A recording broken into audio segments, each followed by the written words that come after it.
Bem-vindo ao Imagine Geek. Hoje narraremos os acontecimentos de Solo Leveling Ragnarok. Capítulo 21. Curta, comente e compartilhe com seus amigos o vídeo. Obrigado.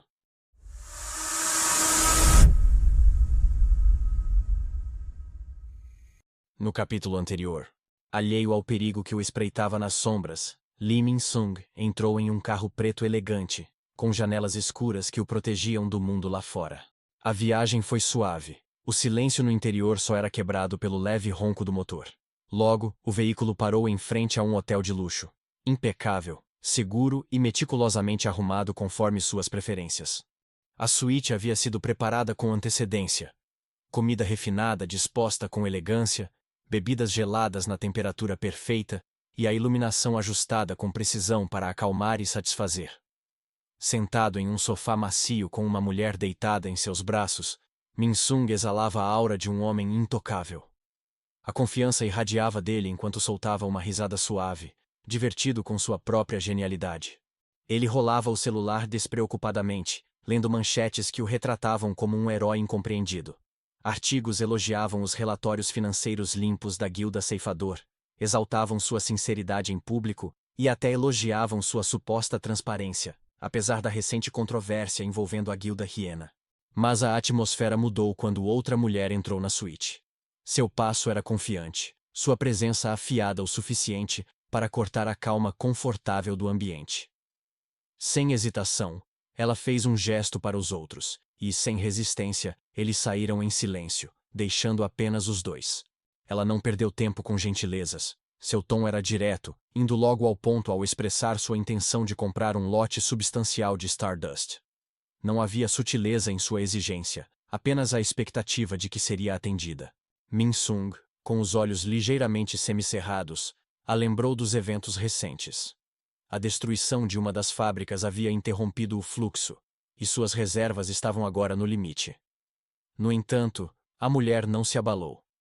Inclinou-se para a frente, afirmando que ele era um homem engenhoso com conexões poderosas. Certamente encontraria uma solução.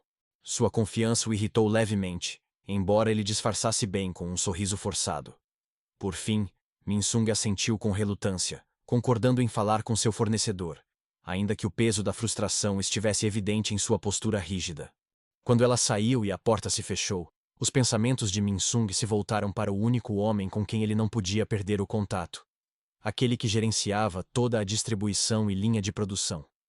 Já fazia dias que esse indivíduo havia parado de responder seus comandos. Sem atualizações. Sem remessas. Sem explicações. Um silêncio que ameaçava toda a operação. Min-sung cerrou os dentes. Não havia mais como adiar. Se quisesse que tudo continuasse funcionando, ele teria que contatar o homem diretamente. Mas o homem do outro lado não era apenas mais um fornecedor. Ele era a mente por trás da rede. O arquiteto da cadeia de suprimentos. O verdadeiro apóstolo do Atarum, de quem Baru havia o alertado. Silencioso, evasivo e escondido em algum lugar da Terra. Na tentativa de desviar momentaneamente seus pensamentos e planejar estrategicamente seu próximo movimento contra essas forças poderosas, Surro retornou à masmorra das sombras. Lá, ao lado de Gray e Ezel, ele enfrentou onda após onda de goblins, sem dar espaço para resistência, elevando suas estatísticas em um ritmo implacável. À distância, Beru observava em silêncio, sentindo a impaciência crescendo dentro de Surro, uma urgência nascida da apresentação que ele havia feito anteriormente, delineando a missão deles. Extrair informações críticas sobre o apóstolo de Atarum a partir de Lee Min-sung, o homem no comando da rede de distribuição Stardust. Mas Beru havia alertado que tal confronto provavelmente resultaria em uma batalha para a qual eles ainda não estavam preparados.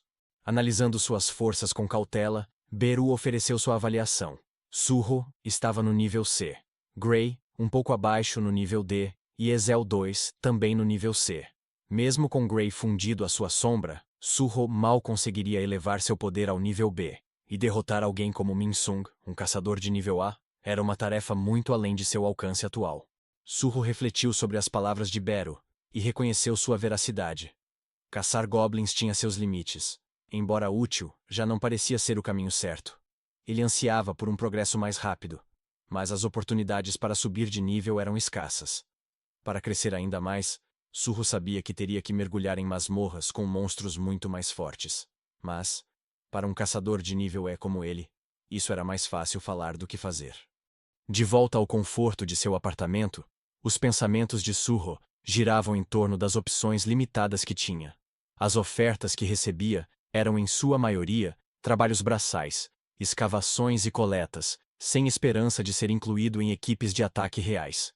Pior ainda, as regras da Associação de Caçadores proibiam a entrada não autorizada em portais, bloqueando os caminhos que Surro mais precisava seguir. Observando sua frustração silenciosa, Beru fez uma sugestão. Surro deveria considerar refazer o teste de avaliação da associação. Mas Surro rejeitou rapidamente a ideia. Tinha receio de que a notícia de seu despertar atraísse a atenção do apóstolo de Itarim. E com sua força atual, insuficiente até mesmo contra Minsung, tal exposição poderia colocar seu pai em perigo, algo que Surro queria evitar a todo custo. Percebendo a cautela de Surro, Beru tentou tranquilizá-lo. O apóstolo talvez não representasse uma ameaça imediata. Beru argumentou que, se o apóstolo tivesse chegado à Terra antes dele, era provável que tivesse atravessado ainda enfraquecido pela passagem dimensional. Expandindo essa teoria, Beru explicou que seres de outros universos precisavam atravessar fendas dimensionais, passagens estreitas e resistentes ao fluxo de mana. Essa resistência agia como uma barreira, dificultando a passagem de energia. Tentativas de alargar essas fendas à força eram rapidamente desfeitas, com as paredes dimensionais se fechando novamente, a menos que uma imensa quantidade de energia fosse usada. Energia proporcional à capacidade de mana do ser. Essa limitação era precisamente o motivo pelo qual até entidades poderosas, como o Monarca das Sombras ou os exércitos de Atarum, não conseguiam atravessar livremente. Juntando as peças, Surro chegou a uma conclusão. O apóstolo que havia chegado rapidamente era provavelmente uma entidade mais fraca, o que se alinhava com suas ações até agora, usando representantes como Brock e os irmãos demoníacos, em vez de se revelarem diretamente. Enquanto Surro ponderava seu próximo passo, Beru também se perdeu em pensamentos, relembrando uma conversa importante com seu rei. Compreendendo a imprevisibilidade da situação atual na Terra, Jin Wu havia confiado a Beru a responsabilidade de agir com decisão quando chegasse a hora.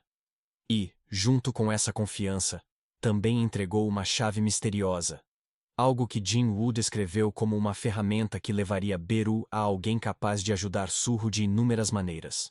Saindo de seus pensamentos, Beru percebeu que a hora havia chegado.